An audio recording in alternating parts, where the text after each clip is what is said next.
programme d'accompagnement à la fois individuel et collectif, 100% féminine. Cette année, on passerait le permis bateau. Qui est presque de l'ordre pour moi de la philosophie de vie en fait. Dernier réveil au paradis blanc. Qu'est-ce que c'est beau. Oh là là, franchement, cette vue de la chambre, elle a régalé tout mon séjour. Regardez ça, quand même exceptionnel. Au revoir Courchevel. À bientôt, peut-être. C'est parti pour 6 heures de route. On rentre à Paris, même un peu plus.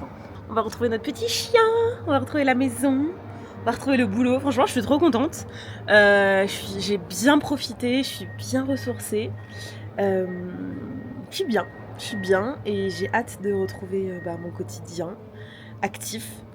Même si bon là c'était des vacances très actives aussi. J'ai des petits yeux d'ailleurs. Mais ouais, et puis Nouba me manque trop donc j'ai vraiment hâte de la retrouver, de lui faire des câlins. Et puis en vrai quand on arrive j'ai pas mal de boulot, je vais bosser sur la route aussi. Hier soir on a dû aussi écourter un petit peu notre après-midi de ski. En gros, il y a une assez grosse entreprise qui est à la fois située en national et sur les dom-toms qui m'a demandé de réfléchir à un programme d'accompagnement à la fois individuel et collectif pour leurs femmes leaders, donc pas uniquement des managers, de manière plus générale.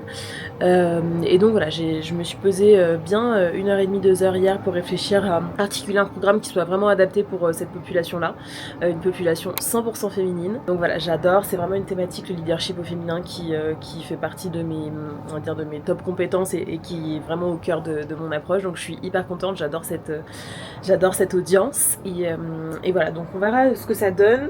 L'idée ça va être aussi d'ajuster avec le client en fonction vraiment de ses attentes, ses besoins et puis sur le format. Voilà, donc je suis contente, de jolis projets en perspective. Le gros investissement aussi que j'ai fait il y a quelques jours, semaines maintenant, et dont je vous ai parlé, va commencer à partir de lundi. Donc pareil, je vais préparer un petit peu tout ça à partir de lundi prochain. Voilà, donc c'est top, c'est excitant. Je suis très contente, je suis ressourcée, je suis pleine de gratitude. Let's go. Let's go. Let's go. Let's go. Let's go. Going to high. Let's go. Petite pause pour déjeuner. Ouah, mais c'est le printemps en fait. Oula. Il fait 16 degrés. Chaleur. On est de quel côté là? On est à Mâcon. On est à Mâcon. Je sais pas s'il parle comme ça, Mâcon. On est à Mâcon. Alors attendez, tac, je m'attache parce qu'on repart. On a mangé un petit douiche chez Paul. Vite fait, bien fait. Mais vraiment une météo d'enfer. D'enfer. On adore. D'été. Non, printemps, t'emballes pas. Printanier. Ouais, parce qu'on a un été comme ça, tu pleures. Non, mais franchement, pas mal. 16 degrés, soleil. T'as un été comme ça à Paris, tu pleures pas, je te le dis. Non, ça va. Mais comme on va être en Corse. Ah bon? Voilà. Bah, c'est le rituel. Tous les étés en Corse. Je suis même pas allé cette année. C'est la première année où j'y suis pas allé. C'est la première année de ta vie? Non. Ou t'es pas allé encore? Deuxième année. Deuxième année. Ouais. Une fois j'avais raté parce qu'on est parti à La Réunion. Oh là, t'as une vie dure toi, non? Ah non, à l'île Maurice. Ah bah encore mieux. T'as des vrais problèmes toi. D'ailleurs, on s'est dit que cette année, on passerait le permis bateau. D'accord? On connaît la Corse du Sud hyper bien, on connaît les criques, on connaît les restos que accès par bateau et tout. Mais on n'a pas le permis bateau, donc à chaque fois, on prend avec skipper. Mais le truc c'est que, alors avec skipper tu peux avoir des plus gros et des plus beaux bateaux, tout ça. Mais pour les bateaux lambda où en fait on pourrait très bien les piloter, on est obligé de prendre un skipper alors qu'en vrai, voilà, Il pour nous aller garde du nous port de... embrasser à chaque fois. Ouais. On peut pas se pécho tranquille, c'est chiant ou quoi? Bah oui. À chaque fois c'est le skipper qui est là. Non mais en vrai on s'est motivés, on a dit cette année on va passer notre permis bateau tous les deux. Comme ça voilà, on est à l'aise, on fait ce qu'on veut et on est libre. Et en fait un des trucs aussi moi qui me frustre à chaque fois qu'on fait du bateau, c'est que quand t'as un skipper c'est des horaires imposés. Donc tu dois partir je crois à 9h ou 9h30 le matin et tu rentres à 17h. Sauf que moi le moment préf de ma journée c'est le sunset. Le sunset en bateau c'est...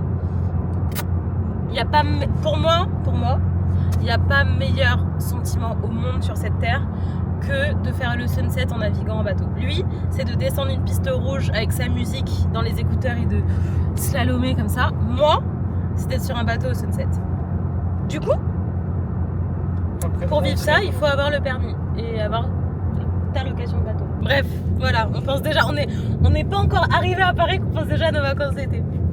Bon, moi personnellement c'est ce que j'attends toute l'année, hein, donc vous m'avez bien vu arriver, vous m'avez bien compris, je suis une meuf de l'été, du soleil, des bikinis, des plages et des bateaux. Voilà, c'est tout.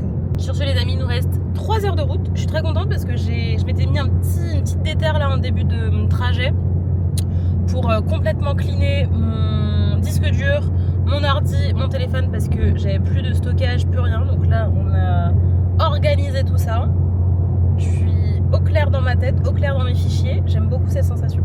A few moments later. Il nous reste 1h30 de route.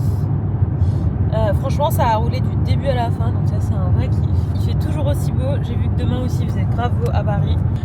Samedi je crois qu'il va faire encore assez beau et chaud, du coup on va sûrement se faire paddle avec des amis. Et je compte les minutes avant de retrouver petit Nobi. Le vlog du jour est quasiment validé, j'ai envoyé mes retours à Antoine qui est en train actuellement de les intégrer. Je lui ai demandé ce matin si ça y est, il en pouvait plus de voir ma tête et de m'entendre. Mais pour l'instant ça va. Il m'a dit par contre on verra au jour 25. Mais franchement pour l'instant ce petit challenge, on tient le bon bout. Après je vous avoue, là c'était les vacances. Donc est-ce que dans mon quotidien à Paris, avec des journées par exemple où je coach du matin au soir et donc clairement j'ai pas grand chose de palpitant à vous raconter. Là clairement on sera sur une autre ambiance, la famille Arnaud elle sera plus avec nous. Est-ce que ce sera toujours aussi facile? Je sais pas. Ils vont se faire chier, t'as dit. Ils vont se faire chier, ouais, ils vont se faire chier là, après. Ah, dans ma vie, ils vont se faire chier. Ah, on va avoir un mec connu, nous. Ouais, non, mais franchement, le mois de mars, il est sympa. La semaine prochaine, on va au théâtre. On va vous faire un petit débrief de ça. Non, il y a des petits trucs sympas prévus. C'est mon anniversaire, mais on m'a dit, tu s'occupes de rien, j'organise. Ah J'ai oui, dit, c'est oui, tu t'es engagé avec témoin. T'as dit que tu organisais mon anniversaire cette année, que j'avais pas besoin d'organiser. Il te reste 12 jours. On a les vlogs, donc là, t'as beaucoup de gens qui vont regarder ce que t'as organisé. Hein. Ouais, ça peut être un petit truc à la maison, super sympa. Oui, c'est vrai. Et voilà. On n'a pas besoin de 12 jours pour... De toute façon, c'est une surprise. Donc, une surprise, fait toujours plaisir. Une surprise fait toujours plaisir? Ah non, mon ami. Il y a des surprises, on s'en passerait bien. Ma maman, elle a dit... Oula, il va nous parler de sa mère. Oui. Viens, Il est excité. Viens, il est où les jouets? Nouba, donne les jouets. Donne les jouets. Assis, mon amour. Assis. Non. Bah, Jo, il veut jamais que je conduise. Hein. Toujours.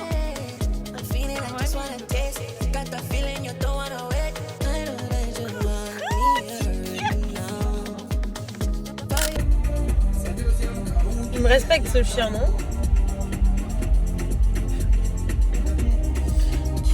Un peu sur un vlog, mon amour, comme t'es beau. Oh là là. Je t'aime trop, je t'aime trop. Il a envie de se barrer. Il est bien. Oh l'attaque, oh l'attaque.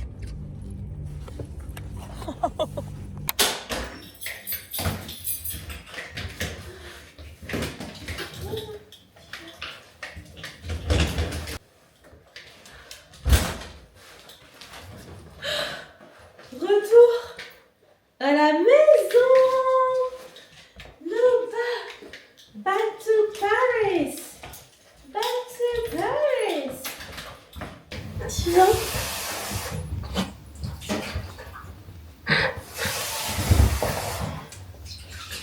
Tiens!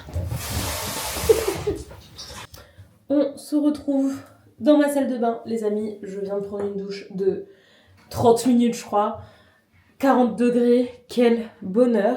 Je me suis lavé les cheveux, ça aussi, bonheur après 4 jours de casque. Et je voulais rapidement revenir sur le sujet que j'ai abordé hier en vidéo, sur le fait justement d'assumer sa pluralité et aussi d'oser porter au monde plusieurs facettes de soi, d'assumer aussi des traits de personnalité qui parfois, ou en tout cas aux yeux des autres ou de la société, peuvent sembler contradictoires ou antinomiques, alors qu'en réalité pas du tout, et qu'au contraire ça faisait partie de la richesse et de la complexité des êtres humains. Et je voulais revenir sur ce sujet pour ajouter plusieurs points.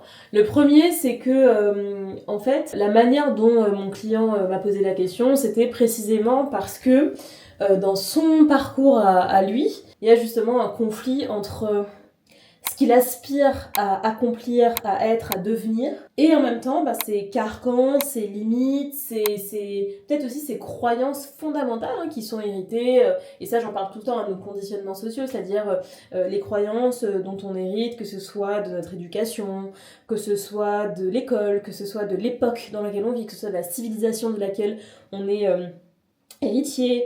Enfin voilà, il y a énormément d'influence finalement qui conditionne un petit peu nos états d'esprit, et donc c'est hyper important de venir mettre un coup de projecteur, de venir mettre de la conscience, de la lumière sur tous ces conditionnements, non pas pour s'en défaire à 100%, ce serait complètement utopiste, mais plutôt pour reconquérir son libre arbitre et retrouver sa capacité à se demander, ok, dans cette vie-là qu'il m'est donné de vivre, qu'est-ce que je veux pour moi-même ? Qu'est-ce que je veux accomplir ? Qu'est-ce qui a du sens pour moi ?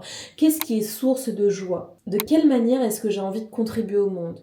De quelle manière est-ce que j'ai envie d'avoir de l'impact ? Et avoir de l'impact, c'est pas devenir président de la République, ministre, à la tête d'une multinationale ou être chef de famille. Non !